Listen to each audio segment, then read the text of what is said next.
we're starting a new sermon series this morning. If you're our guest, you're here on a great day as we start a new sermon series and start talking about something new. And it really is one of those deals where I'm hoping over the next 4 weeks, to unpack just a little about where I believe and where our elders and our staff believe God's taking us in the next couple of years in a sermon series called Roots.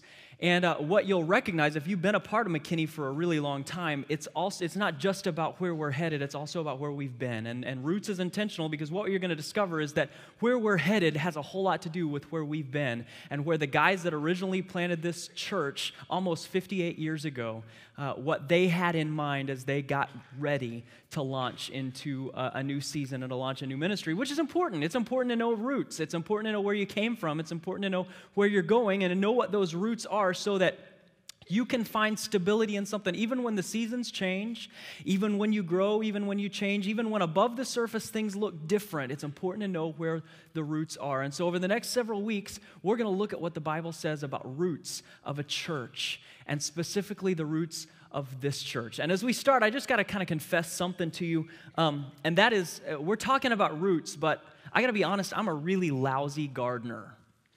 My dad, on the other hand, always had a vegetable garden that was one of those things that you could really be proud of. Always lots of vegetables in my dad's vegetable garden. I didn't get that gene. My mother-in-law is an incredible gardener. In fact, she does flower gardens, and it's one of those deals where when we go home, when I go to the botanical gardens or to the arboretum, I'm always disappointed because it never looks anything like Susie's yard. She is an amazing gardener. I'm not. In fact, my strategy for gardening is to go visit my in-laws every couple of months and just nonchalantly walk around their yard and see what it is that Susie's doing to her flowers, and then I run home and do it to ours. So I look around the yard while I'm there and try to be sneaky about it. And I look around, if she's pruned her roses, then we run back to Fort Worth and prune our roses. Or I look around and she spread mulch around her flower beds. I run back to Fort Worth and spread mulch around my That's my strategy for gardening. And I just assume that if I do that, my garden's going to turn out as well as hers. It never works. And I figured out why it never works. It's because Susie's a great gardener. And the only things that I'm able to see are the things that happen above the surface of the garden, but that's not where she spends most of her time. She, being a great gardener, knows that most of the work has to happen below the surface. And that if you have healthy roots, and you have those healthy roots planted in healthy environments, what happens above the surface will take care of itself. But when I sneak around her yard, all I can see is what happens above the surface, what happens above the soil, and if that's the only place I spend my time, I'm destined to have plants that don't turn out as well. You know, it's true of plants, it's true of people. It's true of churches full of people. A lot of times as people, we tend to only measure things and look at success by what happens above the surface, don't we? And even when it comes to our spiritual life, we look at growth only by what happens above the surface. So we look at our lives and we say, you know, I'm doing lots of stuff. And when it comes to our spiritual life, I'm reading the Bible a whole lot. It looks like I'm reading the Bible enough right now. It looks like I'm showing up to church plenty, and I think that's going okay. And it looks like I'm hanging around some of the right people. It looks like I'm showing up at the right times. It looks like I'm busy enough. Things must be going okay. I must be healthy.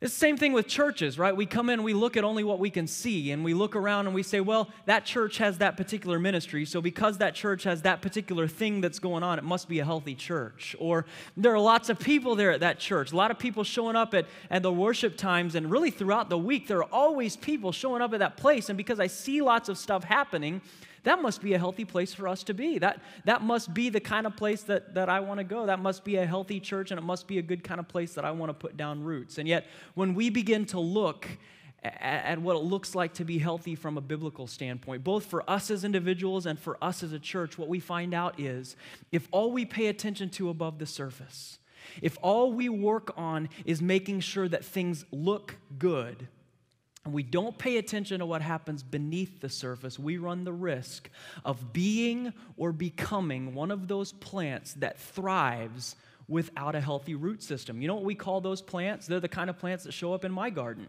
The kind that look great above the surface but don't have healthy root system. We call those weeds. And we're not in the weed growing business. Not as individuals. None of us wants to be that kind of person. None of us wants to be that kind of church. But in order to resist becoming that kind of church, we've got to pay attention to what happens beneath the surface. We've got to take a look at the roots. So that's what we're going to do over the next couple of weeks. We talk a lot at McKinney Church about not growing weeds. We're in the Christ-centered people who make a difference business. We want to be the kind of church that grows or develops Christ-centered men and women and college students and high school students and children who make a difference in the world forever. That's the kind of environment we want to be. That's the kind of thing we want to produce. So what does it look like to develop Christ-centered people who make a difference? What do those roots look like?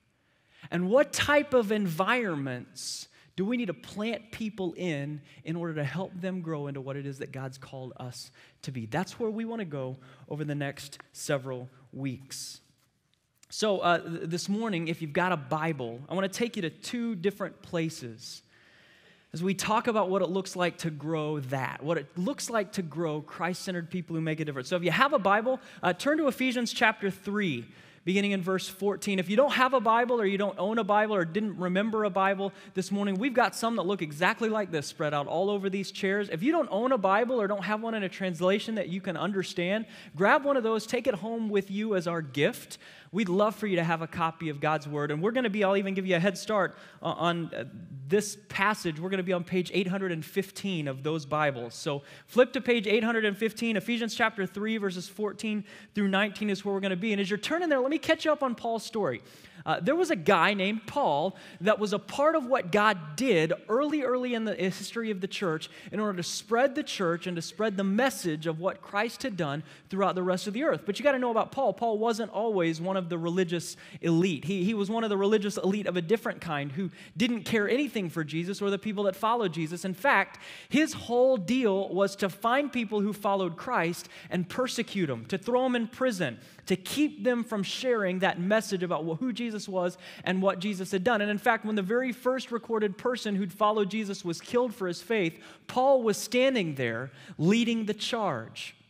Yet God got a hold of his life. That's a story for a totally different time at a different day. But Paul became the kind of person who was a rock star in the Christian faith, who was a part of, from a human standpoint, allowing for the church and the message of Christianity to spread beyond the world, for the world to be changed. God used Paul to do that. And one of the ways that Paul did that was to plant brand new churches and then to write them letters to encourage them in what he saw and help them remember what their roots were, but also to help them remember the type of environment they should be as a church as they develop the kind of people that would grow up into a life and as a church that would honor God. And so Ephesians was one of those letters. Paul was a part of starting and establishing this church in Ephesus, and he wrote this letter to the church of Ephesians, to the church in Ephesus, to encourage them to grow and to develop in what it was that he wanted them to become.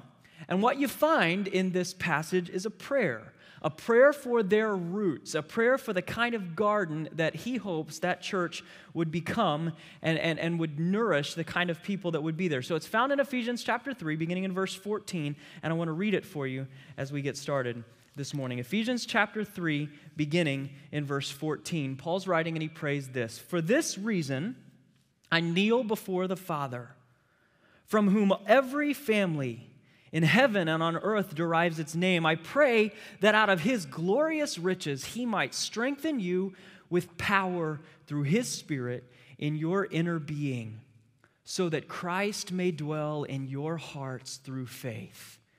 And I pray that you, being rooted and established in love, may have power together with all the Lord's holy people to grasp how wide and how long and how deep and how high is the love of Christ, and to know this love that surpasses knowledge, that you may be filled to the measure of the fullness of God."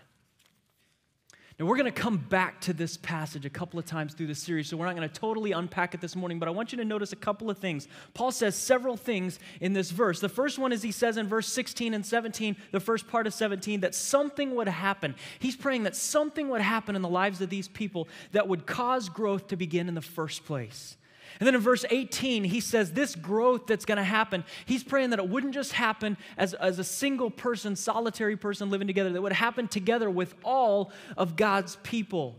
And then he prays that the fruit would be real and specific and tangible. But this morning, I want us to focus especially on verse 17 and the last part of verse 17, as Paul says to these people, if you want what's above the surface to turn out right, you got to start below the surface. Roots matter. Environment matters. And notice the kind of garden that Paul's praying the church would be as he prays for this church in Ephesus. He prays that this church, that these people would find their roots, that they would be rooted and established in what kind of environment? In love. What's he saying? Well, he's saying we should hug more. We would be rooted and established in the kind of church, right, that takes the holy kiss thing seriously. That kind, right? No, he's talking about something deeper than that. He's talking about something even more below the surface, something even more profound. And to understand the type of love that Paul's talking about when he prays that the church in Ephesus, and through them that the church at McKinney Church in Fort Worth, Texas, would be rooted and established in love, you have to understand where this prayer falls in the book of Ephesians. It falls right smack in the middle of the book. And it serves as a bridge between the first part of the book and the second part of the book. The first part of the book of Ephesians talks about what God has done to make it possible for us to love Him. And the idea is that we can't love God without God doing something on our behalf first. And so he tells us about it. Beginning in Ephesians chapter 1, he says, God has blessed us with every spiritual blessing in the heavenlies in Christ. He has chosen us to be a part of his team. He's adopted us as sons, and it all comes when we accept a gift by faith that he sent his son and offers us a connection with Christ that will allow us to have everlasting life, adoption as sons, forgiveness of sins, an identity with Christ, a change of who we are and where we're going, and a connection that now we're no longer God's enemies, but now we're God's friends. God, through Jesus Christ, made it possible for us to love him. That's what Ephesians chapter 1 through 3 says. And that's why I would tell you, if this morning at the beginning of this year in 2012, you have never ever connected with God through Christ, you cannot love God the way that God wants you to love him. You are God's enemy, separated from him, apart from what Jesus Christ has done. That's bad news, but the good news is God's made it possible through Christ for you to receive a gift, completely apart from your religious activities, completely apart from what exists on the surface in the exterior. He's made it possible for you to receive a gift when Jesus Christ came to the earth and died for sins and offers you the gift of everlasting life. And if you've never trusted Christ, you can't have a connection with God. You can't love God the way that God's intended for you to love him. So I'd invite you this morning, I'd beg you this morning, if you've never trusted Christ, before you take anything else away from this day, I want to invite you to receive that gift of everlasting life. You can do it right where you sit. It's not about doing something religious. It's not about doing something mystical or saying magic word. It's not about the works that you do, because God doesn't want you to be able to brag about it. That's what Ephesians chapter 2 says. He has done all of the work so that you can receive the gift, and you can receive that right where you sit. And if you've never done that, you got questions about that, I'll be up here afterwards. Our elders will hang up here afterwards. We would love to answer those questions. But if you don't have questions, you're ready to connect with Christ right this second, there's a place, we'd love to know about that so that we can celebrate with you and give you some encouragement and some resources to help you begin the process of growing in connection with Christ. There's a place on that connection card that Rob mentioned. You can check, I'm beginning a relationship with Christ today. I'm connecting with Christ today for the very first time, and we would love for you to put that in the offering plate when it goes by later today, and to let us know so that we can celebrate with you this brand new beginning. But the first part of the book of Ephesians is all about what it looks like to love God and what God has done made to make it possible for us to love him. The last part of the book of Ephesians, what this prayer is right in the middle of, serves as a bridge towards what it looks like to take that love that we have for God and to manifest it outwardly. So the first part of the book talks vertically, what God has done to make it possible for us to love Him. The second part of the book talks horizontally, what it looks like for us to take that love into the rest of the world and to love others. So the first part of the book of Ephesians, love God. Second part of the book of Ephesians, love others. And right in the middle is this prayer where Paul prays that men and women in the churches that he's writing to would be rooted and established in love. Love for God and love for others. Does that sound familiar? Paul echoes in his prayer something that Jesus talked about all the time. And it's not even just Jesus. We're going to talk a little more about that this morning. We talk about the great commandment. When God told us through His Son that what He wants more than anything else is for us to love Him and to love our neighbors. I want to show you. This is familiar territory for a whole lot of us, but it bears repeating and going back to, especially at the beginning of a new year. It's a chance for us to recalibrate, for us to revisit the most important thing for us as individuals. And the most important thing for us as churches is we want to pay attention to what it looks like to be an environment that cultivates the right kind of roots. So if you've got your Bible open, flip over to Mark chapter 12. If you've got one of these Bibles like mine, it's on page 709. Mark chapter 12, page 709 this morning. When Jesus was walking around on the earth, people followed Him around all the time. And they followed Him around and asked Him questions everywhere He went. Sometimes they were questions that were legitimate questions, and He answered them. And sometimes they were questions that were designed to stump Him. And in fact, a lot of the time, it's really hard to tell which questions are which. And that's where we find ourselves in Mark chapter 12, as we look at this guy who's a religious leader who would have known God's commandments like the back of his hand. And not just God's 10 commandments, there was more than 600 commandments that God had given to the people of Israel to help them look different and reflect Him to the rest of the world. And this guy comes to Jesus, and he asks Jesus a question that was a common question there in those days. Jesus, of all of the 600-something commands that God has given us to obey, which one is the most important? If I'm not going to keep any of the rest, or if I'm going to just focus on one in this next year, what's the most important thing for me to remember out of all of the 600-something commands that God's given us?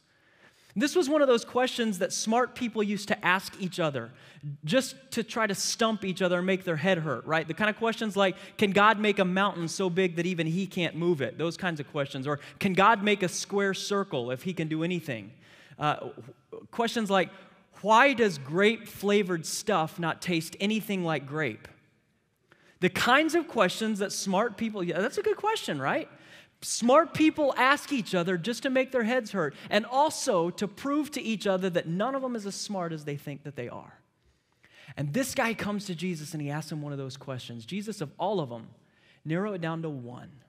Which of these is the most important? And he doesn't think that Jesus can give him an answer, but to his surprise, Jesus does. And you find it recorded in Mark chapter 12, beginning in verse 29. Here's what Jesus says. The most important one, answered Jesus, is this. Hear, O Israel, the Lord our God, the Lord is one. Love the Lord your God with all your heart, with all your soul, with all your mind, with all your strength. The second is this. Love your neighbor as yourself. There is no commandment greater than these. Jesus takes this man and all of the people listening way back to Deuteronomy chapter 6. As God's unfolding this law to the people through a man named Moses. And Moses comes to the people and he begins to tell them these commands that God has given for them to set them apart. And he says to them, one of the first things that he says is this, listen up, Israel. The Lord your God, the Lord is one, which was a total paradigm shift for everybody else who was standing around. Because all of the other nations and all of the other people that the Israelites knew, they served lots of different gods. And Moses says to the people of Israel, no, this is how you're going to be different. You only serve one. You don't have to divide your allegiance. You don't have to divide your heart between the moon god and the sun god and the fertility god and the work god and the crop god and all of the different gods and try to keep them happy. See, that's the way the rest of the world lived. They just tried to pacify a billion different kinds of gods. And Moses comes to the people and he says, guys, more than anything else, remember this. You only serve one God. So you don't have to divide your heart. You don't have to divide your allegiance. There's just one God. Love Him with everything. And He says to the people of Israel, if you remember back in Deuteronomy 6, he elaborates, it's going to be really easy for you people of Israel to drift because everybody else around that you see lives life different. They serve a lot of different gods. And it's going to be easy for you as followers of the one true God to drift into that and to become like all of them. And so he says to them, parents, Deuteronomy chapter 6, this is important because it's going to be so easy for you to drift. Make sure this is a part of your parenting routine to remind your kids wherever it is that you go, we're God lovers, and we only love one God, and everything that we do revolves around that. Moms and dads, don't forget this. In order to keep from drifting, everywhere you go with your kids, make sure they get this. When you're walking by the street, make sure your kids get this. One God, all your heart. When you tuck your kids in at night, mom and dad, remember, put this on their mind because it's easy to drift. When you tuck them in at night, remind your kids, we serve one God. We love Him with everything that we are. It's different from all of your friends, but love God this way. When you wake them up in the morning, when you sit around and eat breakfast, mom and dad, remind your kids, one God, one allegiance, all of our heart. He says even more than that, if you've got to have help to remember, tie it around your wrist, put it on your hand, strap it to your forehead. So when you look in the mirror every day, you remember, it's going to be easy for me to drift from this thing. So I got to remember today as I'm looking in the mirror, I'm loving God with every part of me because there's only one God. I don't have to divide allegiance. He goes on and he uses this illustration that we used earlier in the year when we looked at this passage. He says, if you've got to strap it above every doorpost that you walk through, the doorpost to your house, so that when you walk in your house, you remember, okay, this is a place through this door that I'm supposed to love God with everything that's in me. Put it above the doorpost so that when you walk out of your house, when you walk into the world, you remember, when I walk into this world, this is a place that I'm supposed to be loving God with every part of me. And when this man comes to Jesus, he says, what's the most important? Jesus says it's still easy to drift. And even though you're not under the law, under the 600 commandments like everybody else, you have a similar purpose and it's easy for you to drift. You serve one God. Serve Him with everything. And Jesus says we ought to be the kind of people that remember that love God with every part of us. And when Paul prays that we would be rooted and established in love, he prays that we would be the kind of people who walk through every door, every day, every time as God lovers. That we would be the kind of people that find our roots in loving God every door, every day, every time. Because it is so easy to get fragmented, isn't it?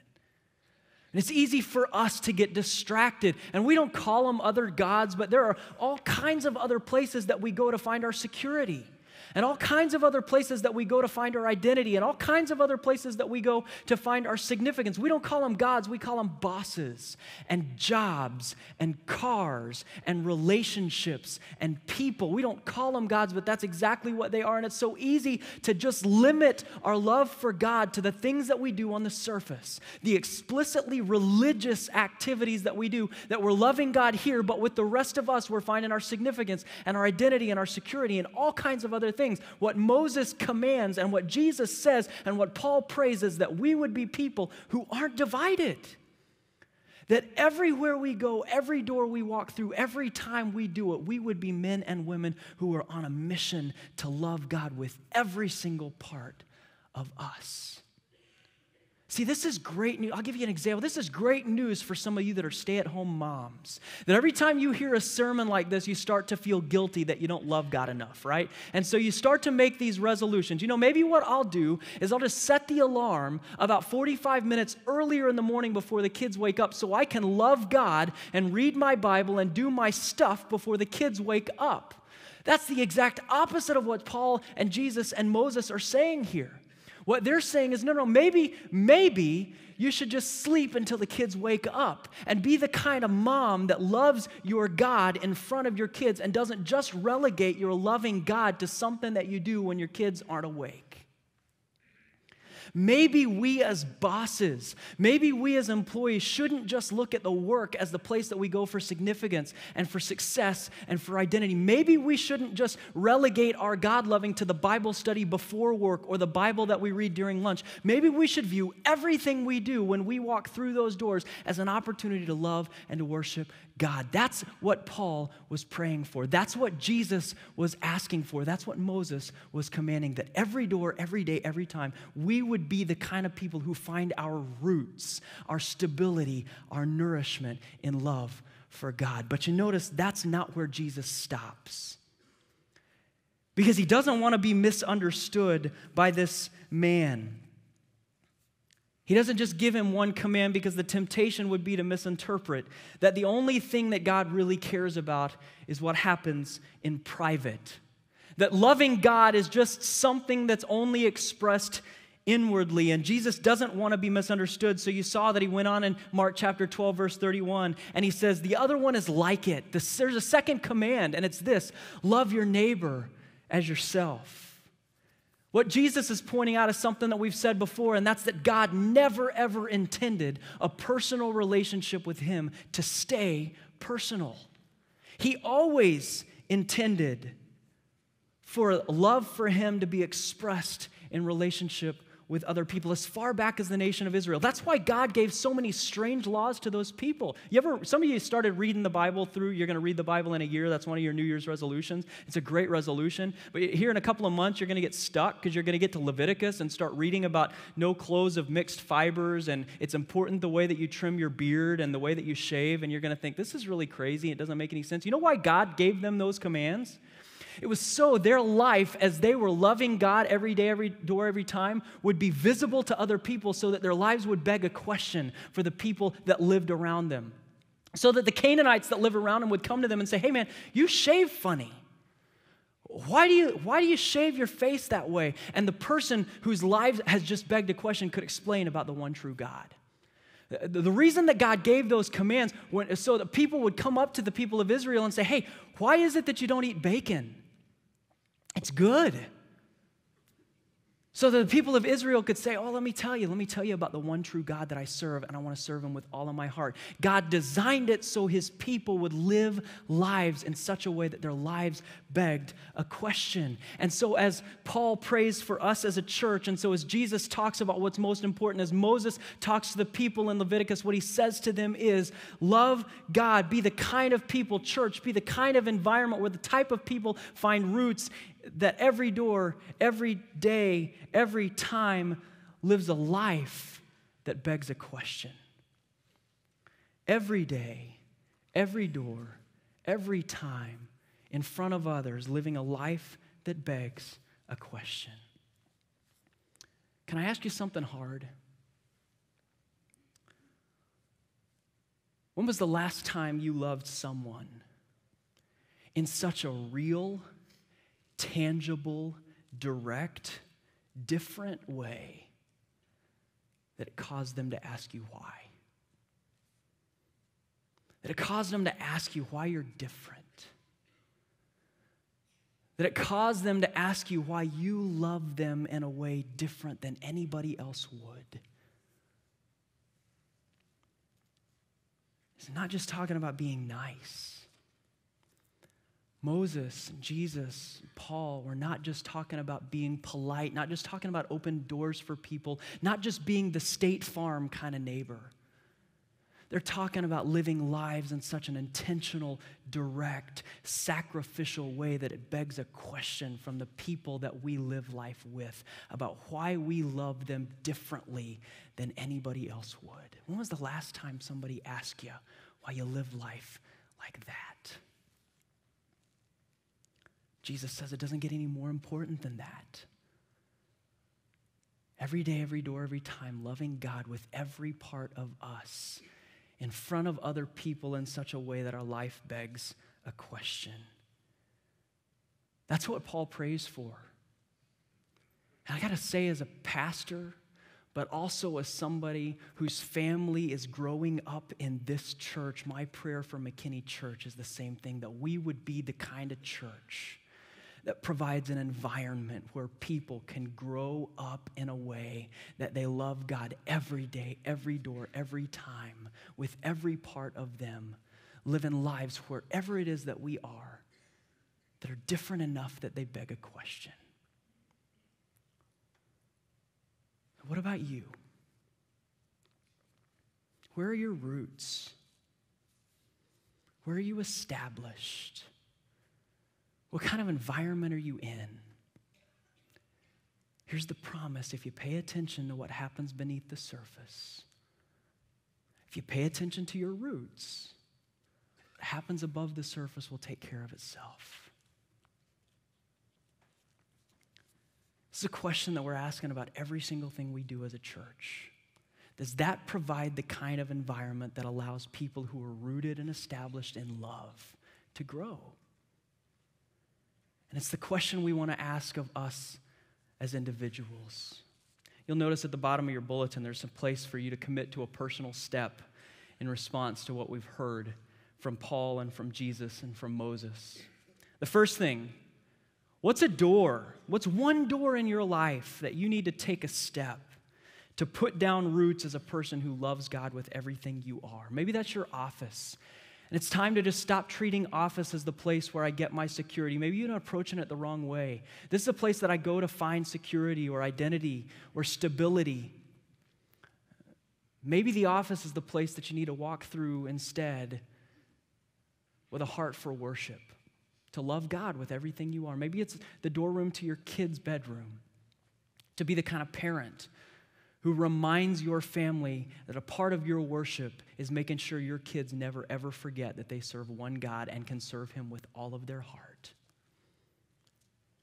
Maybe it's the door to the gym, the door to the golf course, the door to the grocery store, wherever it is that you find yourself. What's one door that you need to take a step towards putting down roots as a person who loves God with everything you are? And the second thing is this: who are the people in your life who are far from God and need somebody to love them? Not just somebody to be nice to them, but somebody that will live in front of them in such a way that their life begs a question that could change a person's eternity. Who are the people in your life that need you to love them as a neighbor? Write down 1 or 2 or 3 or 4 or 5 names that come to mind of the people that need you to live in front of them intentionally this year.